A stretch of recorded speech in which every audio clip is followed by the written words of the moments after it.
It all started one cold evening in Manchester when I was sitting alone in my small apartment, scrolling through random tech forums, watching unboxing videos, and wondering what made some gadgets so unique that people would literally risk everything just to own them.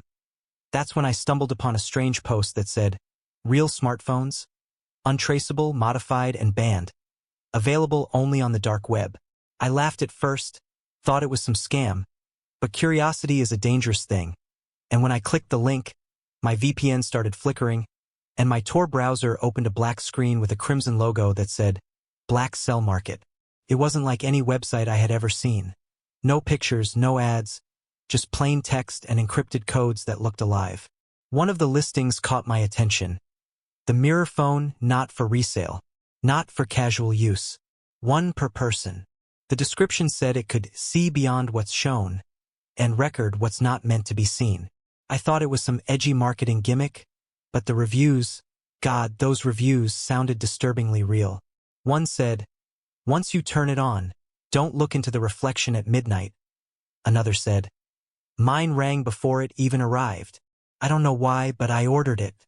Cost me €2,000 in Bitcoin." No shipping info, no seller contact, nothing. Just a countdown timer that appeared on my screen saying, "Delivery. 72 hours. 3 days later, at 2:43 a.m., I woke up to a soft knock at the door. No delivery truck sound, no footsteps, just a knock. I opened the door, and a small black box wrapped in plastic lay on the mat. There was no name, no label, nothing. Inside was a phone. Matte black, no brand, no logo, heavier than normal, and the screen turned on by itself the moment I touched it. It showed the time, 2:43. And a single message appeared, "Welcome, Daniel." The problem? I never entered my name anywhere. I felt a cold rush through my chest.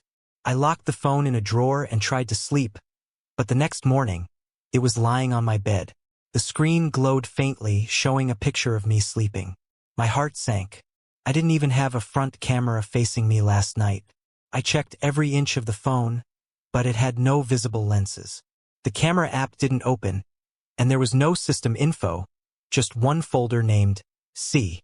Inside were videos of me walking, brushing, eating, recorded from angles that weren't even possible inside my apartment. I smashed it against the wall, but instead of breaking, the phone started vibrating violently, then stopped and displayed a new message. "Breaking doesn't help, Daniel." My hands trembled. I threw it out of my window. I heard it crash into the alley, but when I went down to check in the morning, it was back on my table, clean, unscratched, and turned off, like nothing happened. For days, I avoided touching it, but it kept turning itself on. The messages became more personal. "Don't ignore me. You ordered me. Let's look deeper." Then one night, it rang. No ringtone, just a deep humming sound that shook my entire flat. When I picked it up, I heard someone breathing. Slow, heavy, mechanical breathing, followed by a faint whisper in a European accent. "Look behind you." I froze. I turned around, but no one was there. Then the call ended, and the phone displayed a live video feed of my living room from the corner ceiling. But there was no camera there. I looked at the exact spot. It was empty. I disconnected the Wi-Fi, turned off all power, but the phone kept glowing, its screen now showing distorted human faces flickering in and out, like they were pressing their hands against the inside of the screen, begging to be let out. I panicked, ran to my neighbor upstairs, a Polish guy named Tomasz who worked in cybersecurity. I showed him the phone, and for the first time since I'd known him, he looked terrified. He said in a trembling voice, This isn't a phone, mate. This thing runs on an unknown kernel, like a living system. You shouldn't have connected to that site." Before he could continue, the phone lit up again and displayed his face. Tomasz's face, but twisted, mouth wide open, eyes black. Then the lights in my flat flickered, and he screamed, covering his ears. When the lights came back on, Tomasz was gone, completely gone. His chair was empty, still spinning slowly, his laptop still open. The only thing left was the phone, lying on the floor, glowing brighter. I called the police, but when they arrived, they thought I was drunk. There was no record of Tomasz ever living there. His apartment was empty, no ID, no mail, nothing. It was as if he never existed. The police took my statement, then asked me to hand over the phone. When the officer touched it, the screen turned red and showed his face too. But it was melting. He dropped it instantly, and the moment it hit the ground, all the lights in the building went off. The officer swore he saw something crawling out of the screen, a thin, shadowy arm reaching toward him. He screamed and ran. They filed a report, but no one came back. That night, I packed my things and left for London, thinking I could outrun whatever this was. But as soon as I entered the train, I felt a vibration in my backpack.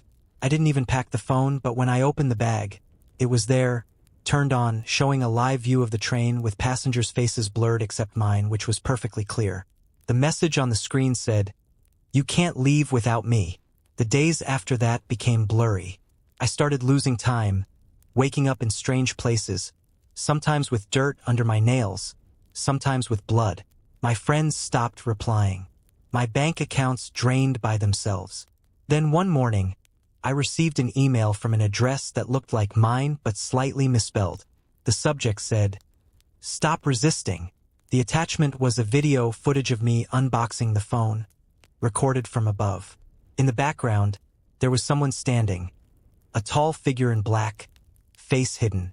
I replayed it over and over, but there was no one else in my apartment that night. I tried burning the phone, drowning it, freezing it, but every morning, it came back, lying beside me, clean and humming softly, like it was breathing. I started hearing whispers through the speakers even when it was off. Names I didn't know, places I'd never been. The last message I got said, "Look through the reflection at midnight." Against every instinct, I did. At exactly 12 o'clock, I held the screen toward me, and the reflection wasn't mine. It was a dark room with dozens of people standing still, all holding the same phone, all staring at me. One by one, they smiled, and I realized every single face was someone who had reviewed the phone on that dark website. The last thing I remember was the screen cracking from the inside, as if something was trying to get out. When I woke up, my apartment was empty, all my mirrors shattered, and the phone was gone. But the next night, my laptop camera turned on by itself, and the same message appeared on my monitor. "Welcome back, Daniel." My name, but my voice wasn't mine anymore. It had the same cold tone I heard that night on the call. I don't know if I'm still me, or if the phone became me. All I know is that sometimes, when the room is dark and the screen lights up, I see my reflection, but it's still moving when I'm not. So if you ever see a listing on the dark web for something called the mirror phone, don't buy it, because you won't just receive a phone. You'll receive something that watches, learns, and replaces you. And when it finally does, you won't even realize that the reflection staring back isn't you anymore. It's it, looking through your eyes, waiting for the next order.